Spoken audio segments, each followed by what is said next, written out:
Hi, I'm Tim Alden with Alden School of Leather Trades. Last video we talked to you about your swivel knife work. In this little video we're going to talk to you about your beveling because it's equally as important in the foundation of your floral carving. So we have here some simple swivel knife cuts, and we're going to show you how to bevel these and just stuff like this that you can repeat, and it's really going to clean your bevel work up.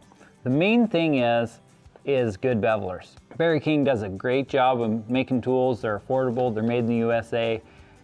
Really good people to deal with.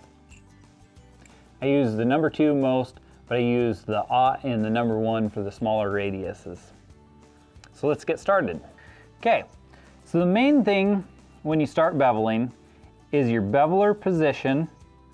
You want the flat spot of the tool facing you for the most part, especially for beginners. Eventually you'll get to where you just know where it goes, but in the beginning you want that flat spot of the tool facing you. If you're going at an angle like that, you can't really see where you're beveling, and it just doesn't work as well. So if you can see the face of your tool, you want the face of the tool straight up and down in the cut. You want the shaft of the tool slightly tipped forward. That way that point gets absolutely in the center of that groove, and you want to hit it pretty good. Another thing is you want your leather to be drying out slightly. If it's too wet, it's going to be a lot harder to get even, and so if it's got a little resistance, it's going to be a lot smoother. And then you're just going to move it over part way and you're going to hit it again. And so right there, there's a little spot where it's uneven. You can hit it a little bit harder, walk right over it. But the main thing is you don't want gaps like you see here and lumps and bumps in your beveling. You want to smooth that stuff out. So if you go across it and you got some light colors in there, that's where it's a little bit higher, and you can go back and knock those down.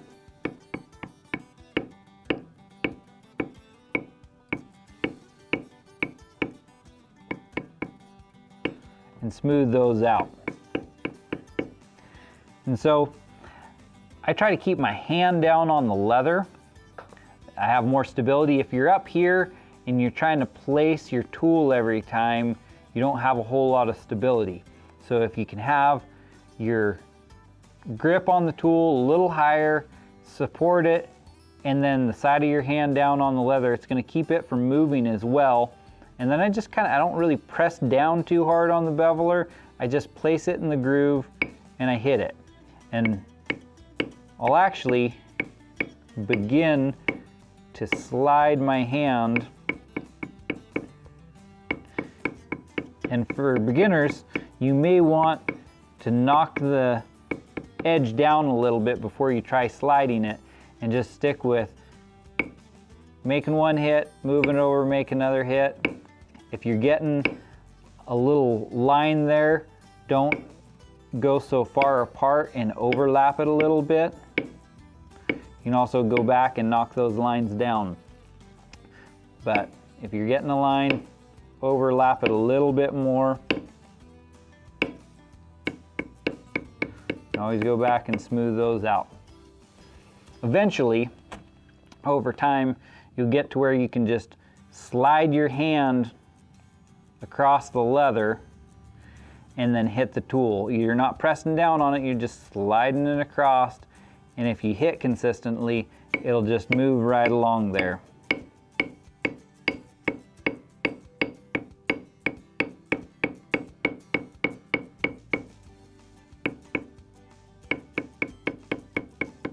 You'll notice that my lines are nice and crisp. They're pretty much straight up and down. And that is due to the angle that the beveler is held. And so if you hold your beveler just slightly forward, it's going to go straight down in that cut. If you hold your beveler too far back, it's going to do 2 things. One, it's going to mash down a lot more back here, and so if you have more elements in there, you could go over those, and it's going to push that line forward as it pushes you'll see right there, it pushes that line forward, and it's going to be a lot harder to make a smooth line because you're pushing that line every time.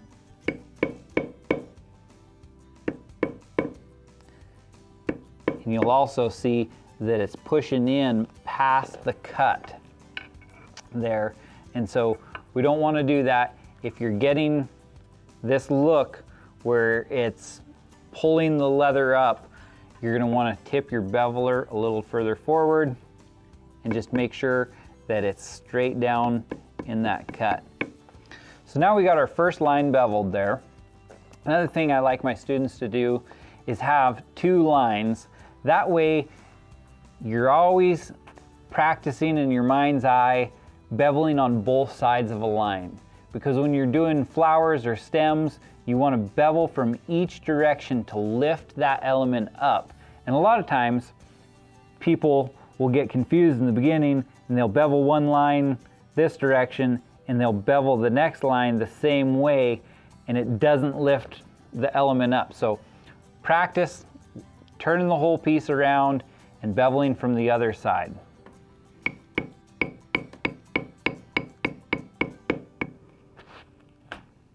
Having a nice weight to hold your leather down also is really handy.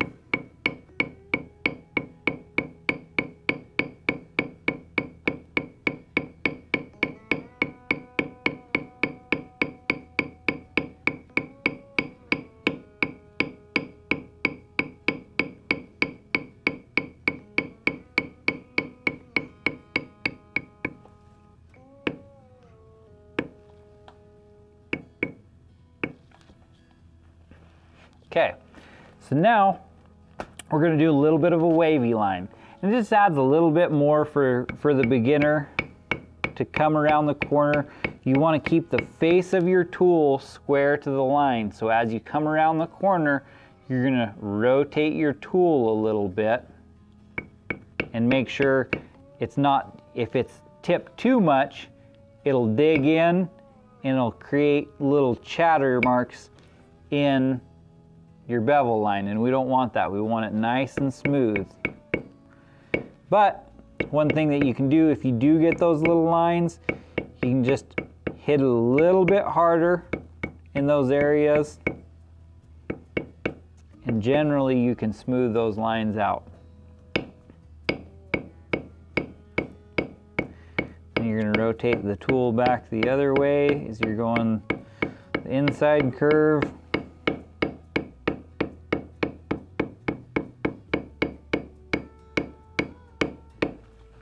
You'll notice as I slow my hand down, I slow the hammering down as well. If I start dragging my tool a little bit faster, I'm going to speed up my hammer to make sure that I don't get any lines in my beveling. And if you do, just come back, clean them up. But if your bevel lines aren't smooth, it's something that you're going to want to practice. You just got to slow down and make sure that you get them smooth. Doesn't take a lot of practice, and you'll be a beveling pro.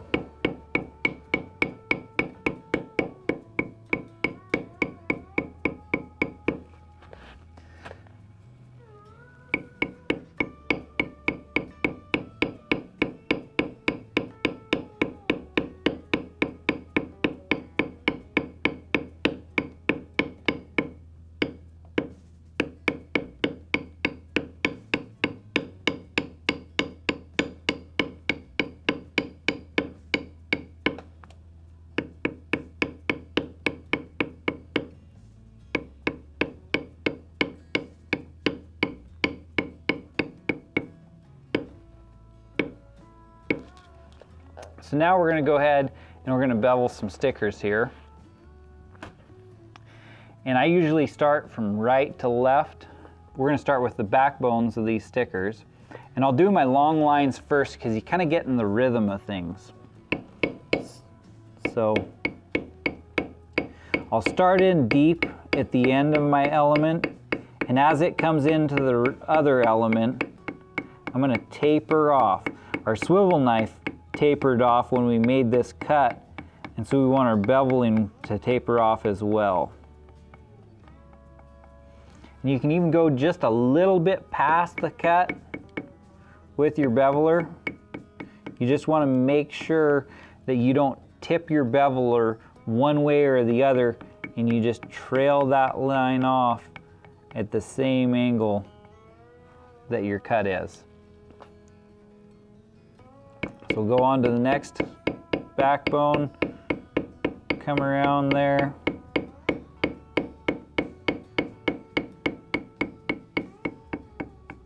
Taper off light.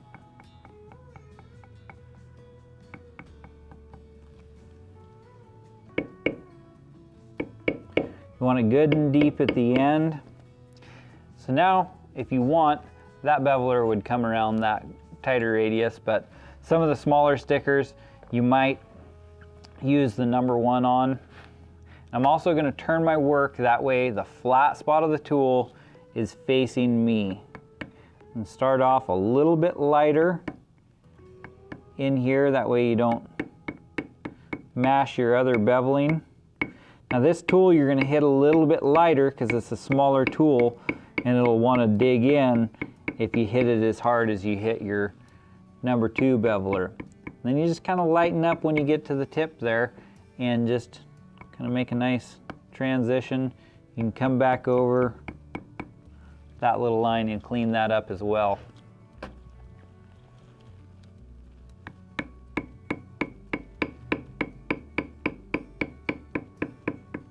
You'll notice as I roll around that curve, I'm rotating the tool in my hand. So that's something that you may want to practice. It's just like rotating a swivel knife, only you're using your left hand if you happen to be right-handed. So once again, we're going to practice turning the work around. That way we bevel from the other side and lift our elements out of the leather. We're going to start off light now because we're coming the other direction. And as we approach the end of the element, we want to get harder.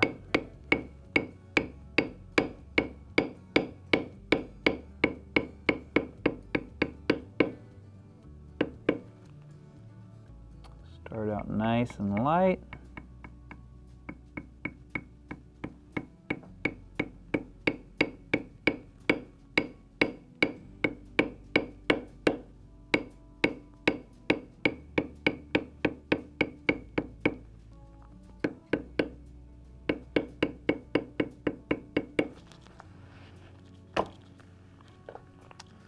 Roll around these. If you have a bigger beveler and you're trying to go around a tighter radius, if you have a bigger beveler and you're going around a tighter radius, you can actually tip the tool to the side so you're only using part of it